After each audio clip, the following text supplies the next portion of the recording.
રાષ્ટ્રીય સ્વયંસેવક સંઘની સ્થાપનાના 100 વર્ષ નિમિત્તે તારીખ 19મી ફેબ્રુઆરી 2026ના રોજ દહેજ તાલુકાના મુલેર મંડળના અલાદતર ગામે હિન્દુ સંમેલનનું ભવ્ય અને ઉત્સાહપૂર્વક આયોજન કરવામાં આવ્યું હતું। કાર્યક્રમ દરમિયાન સમગ્ર હિન્દુ સમાજમાં ખાસો ઉત્સાહ અને ઉમંગ જોવા મળ્યો હતો। આ સંમેલનમાં મુલેર મંડળના કુલ 10 ગામોમાંથી મોટી સંખ્યામાં સનાતની હિન્દુ ભાઈઓ, માતાઓ અને બહેનો જોડાયા હતા। અંદાજે 900 થી 1000 જેટલી સંખ્યામાં લોકોની ઉપસ્થિતિ નોંધાઈ હતી।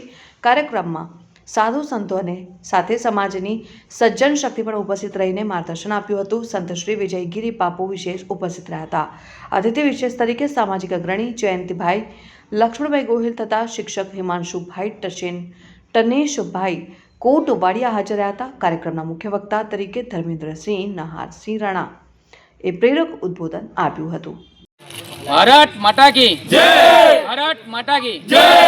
રાષ્ટ્રીય સ્વયંસેવક સંઘને શતાબ્દી વર્ષ એટલે કે સંઘને 100 વર્ષ થયા છે। આ 100 વર્ષ નિમિત્તે સંઘ અલગ અલગ કાર્યક્રમો કરે છે।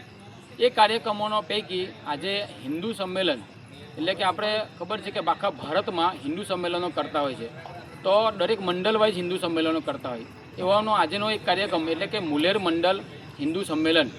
આ સંમેલનમાં આપણે જોઈએ તો 800 થી 900 સંખ્યામાં હિન્દુ સનાતની ભાઈઓ, બહેનો અને ભૂલકાઓ આવ્યા છે।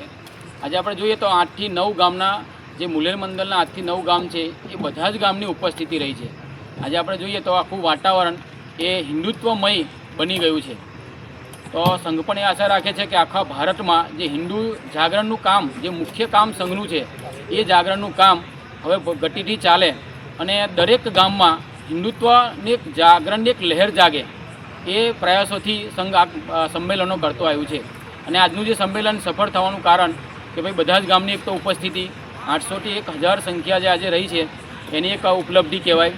બસ આ ઉપલબ્ધિને જ આપણે માન આપીશું અને હિન્દુ સંમેલનની સફળતા ગણીશું। વિડિયો જર્નાલિસ્ટ સદેવ ગોહિલ સાથે સત્ય ટીવી ન્યૂઝ દહેજ।